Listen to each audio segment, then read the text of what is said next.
So behind me here we've got this Suzuki Vitara. I'll just show you it here. So that is the car there.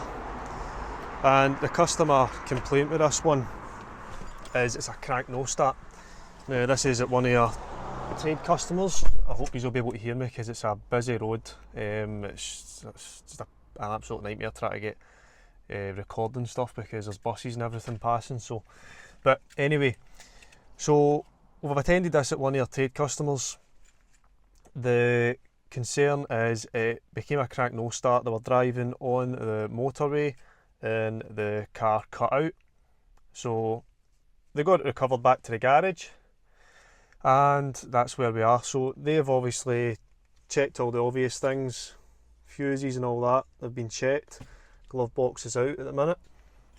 So they couldn't get anything to communicate with the scan tool, so we've managed to plug in the top down, and if we go in directly into automatic search it won't find anything, obviously because we've got no communication with engine ECU. So right now we're actually in anti-lock braking system, and just to confirm the fault that we've got, if we read the fault codes, obviously it won't communicate now because I've had the ignition off. Well, the ignition is back on now. So if we go into basically where we are, so we've got lost communication with RBS module. I think that's something to do with the radar, I'm not interested in that. Lost communication with the engine control module is the main thing that we're looking at the moment. I'll just turn that ignition off to stop the beeping. So I'm going to show you, we do a initial assessment which typically takes around about an hour. So we're going to show you how we can diagnose this within an hour. Not all jobs go to plan, so sometimes we need to ask for further, basically further time. But most of the time these cars can be diagnosed initially and assessed within that hour sort of period. Obviously we've got wiring diagrams in that, so that makes things a hell of a lot quicker. If you've not got wiring diagrams, you're just banging your head against a wall. I personally believe anyway. You always need some sort of information to guide you where those powers and grounds and car network and so on are going. This is one of these cars where we can get a diagram from it through. We can get a diagram for the car through HGS data, so that is a good thing. So we're going to get this done hopefully within the hour, but the time at the minute is 1 o'clock. I don't even think that time's right. Well, it's nearly 1 o'clock. But anyway, we'll just count it as 1 o'clock on the diagnostic tool. And let's see how quickly we can get this one done. So we have dug up a wiring diagram on HGS. And there's a few things that you want to check when diagnosing a no communication issue. Is we've obviously got our engine ECU here, which is highlighted right along there. Now, I always go for the powers and grounds first, as it's the most simple test you can do without digging out the scope and checking networks and all that. Powers and grounds are pretty simple to actually test. As long as you've got the diagram there, it should be a simple test for anybody to do. So if you look at the diagram, you can see we've got our main relay here, KL4. So that is our main relay. That then feeds the engine ECU with 2 blue wires, which should be a power supply, and then that splits off to a junction and then goes down to both your heated oxygen sensors. So we know that these blue wires should have power, but if we also go along to the passenger compartment fuse box, we can see that we've got F13. That also supplies A6 with power. So we know in total, at the minute, just by looking at the diagram, we should have around about 3 power supplies going in to the engine ECU. So we've got 2 power supplies that are getting put to A55 and A50, which is 2 blue wires. And we've also got a white power feed which comes from F13, which is a 15 amp fuse. If you look here, you can see that white wire, that splits off to all your ignition coils. Now, what I have had happen in the past is one of these ignition coils has shorted out, blown the fuse, and then in turn, because that fuse is blown because of a shorted coil, it is not able to power up the engine ECU fully, which can also result in a crank no start. So that's where we are going to do our first test, even though the garage has tested all the fuses, but we are going to test them just to be 100% sure. And after that's done, we will go and test the two power supplies coming from the main relay. So we are currently in the car now, and we are using our OTC mini test light. Now you just want to be careful that you check it under a proper load as well. So we will do that after with a H7 bulb. Obviously this doesn't take much to light up, about 150 milliamps max. So the fuse that we're interested in, I will just pinpoint to you, is this one here. And I don't know if you can see that. Yep, you can see the red light up on that side, and it lights up also on the other side. So you can see we have got good current flow is able to be carried along that fuse. So if you're enjoying the video so far, don't forget, like, share and subscribe. We are trying to get 10,000 subscribers, and we can hopefully put out more content, more interesting content as well. Right now the analytics are a bit slow at the moment, but that's just the way things go.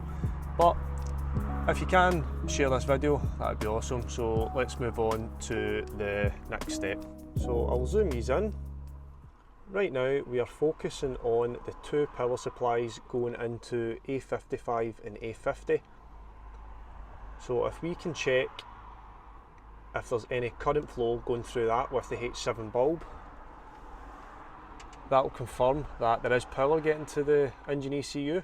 Our next step after that would be the grounds. Obviously you can have power, but if you've not got a good ground, the engine ECU won't wake up anyway.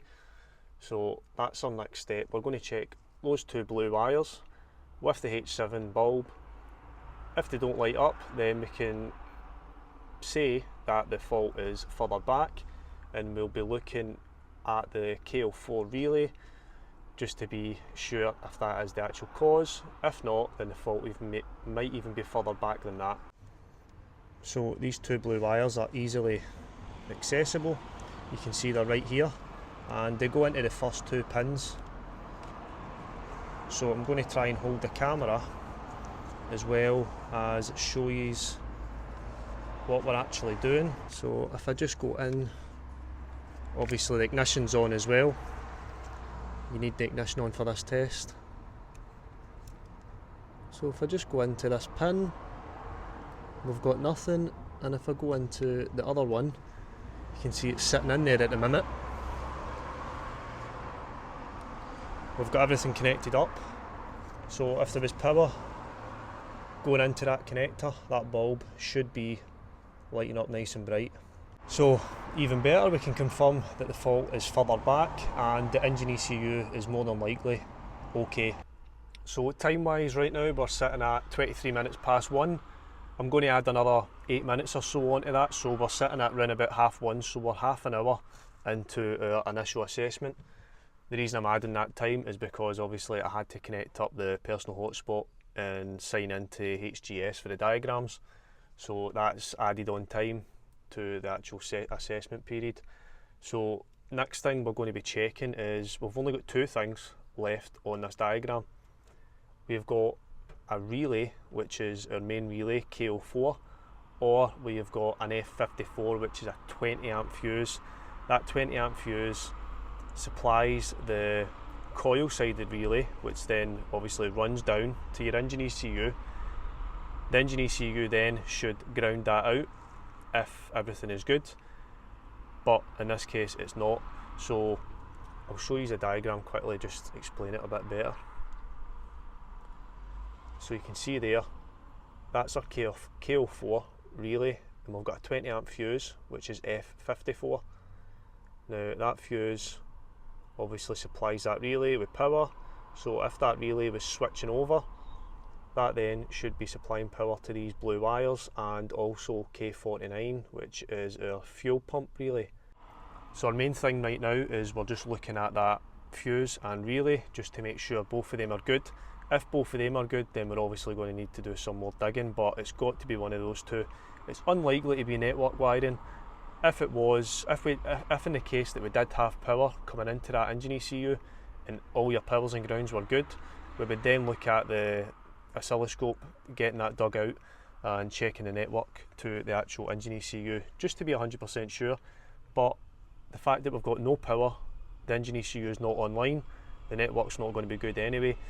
Well, the network will be good to it, but there's not going to be any communication with that because it's offline essentially. So that's where we're going to go next. We're going to find that KL4 relay and we're going to check that F54 fuse. So our KL4 relay is this one right here. So we need to pull that one out.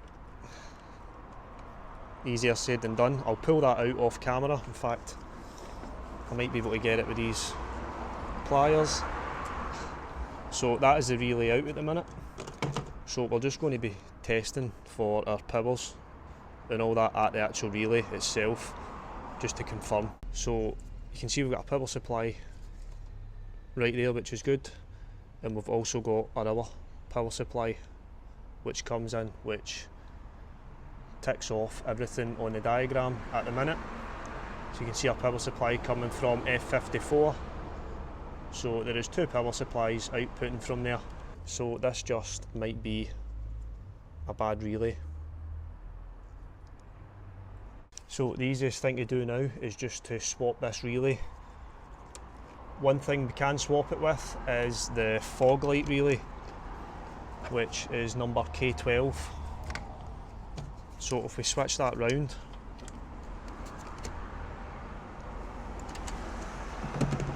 and I don't know if you can hear that,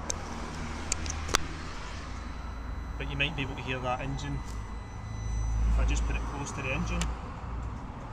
So you might be able to hear that engine actually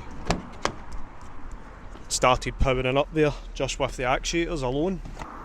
So we know that by swapping this fog light relay, swapping the fog light relay with this engine control unit relay, we know that we can hear the engine ECU start up all the actuators and so on.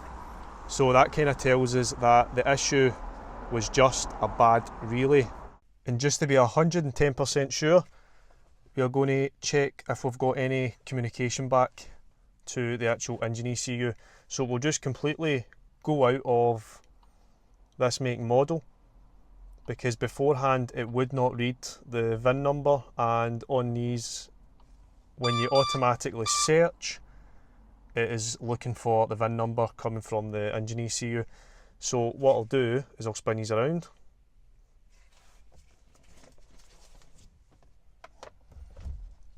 So with the ignition switched, on, you can see we've got ignition on. Now we have not started this yet. We just want to confirm that we've definitely got communication.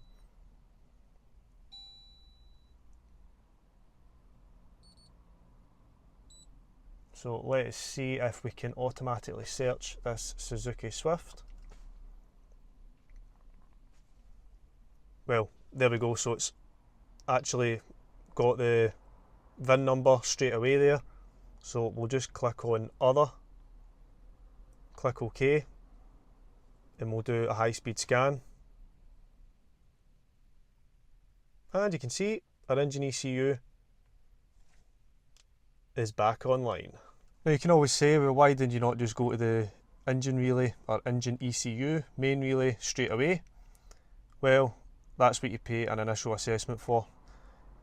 If I was to go straight to that engine ECU relay, in my head anyway, and tried to swap that and it wasn't that, then I've already went down the rabbit hole of swapping bits that don't really need to be swapped, disturbing things that don't need to be disturbed. So I always follow a sort of logical path regardless of what it is and how simple the fault turns out to be.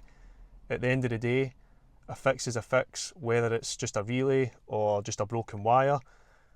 you always need to follow a sort of logical path to actually find the fault. So full system clear at the ready. Now we did have faults with the radar system due to the lack of communication and the cruise control, so I'm hoping that nothing pops up with the radar side, as we cannot do anything about them at the minute anyway. So we are looking good, everything's coming back green so far. We are just waiting on one module, and we've got, well, apart from RBS, whatever that is, communication error from RBS control module to ABS. So that is our radar. We'll start the car and see if that fault goes away, but the main issue that this car was in for was just a crank no start, so if we get it started, the garage and the customer will more than likely be happy enough with that. So time to see if it fires up. So turn the key, and she's a runner. So if I move the key, we've still got our inspect cruise control and all that sort of nonsense, but we don't even know that maybe was on before, we don't really know. This might clear, we will soon find out, but it is running at the minute, which is the main thing. A couple of warning lights on, which is to do with the radar system. So just by following a sort of diagnostic process and actually following a logical sort of path rather than diving in and changing, you know, X, Y and Z, we have managed to conclude that the relay is the one that is at fault. So we've got some good news. We took this little car a run and all the lights are out, so it must reset itself just similar like an ABS system would. Once it picks up some sort of speeds, it just resets itself on its own, which is brilliant. So we are well within our sort of 1 hour initial assessment. Now we've actually managed to fix this within the hour, so that is pretty good, to be fair. With our 8 minutes that we added on for looking up our technical data, we are currently sitting at 57 minutes. So that's pretty good to me, I'm happy with that. So what we're going to do is just write up the customer an invoice, and I hope you've enjoyed the video. Thanks for watching, like, share and subscribe. Let's try and get to that 10,000 mark pretty soon, hopefully. So thanks for watching, and I'll see you on the next one. Oh, I almost forgot to show you the warning lights not on the dash. Always forget to do that. It's just to prove that we've actually fixed it. So we'll turn the AC off. It is roasting today, it's around about 20 degrees, which is a good thing for Scotland. So if we turn around, you can see we've not got any warning lights on. It's just in case anybody thinks I'm talking rubbish. But anyway, thanks for watching.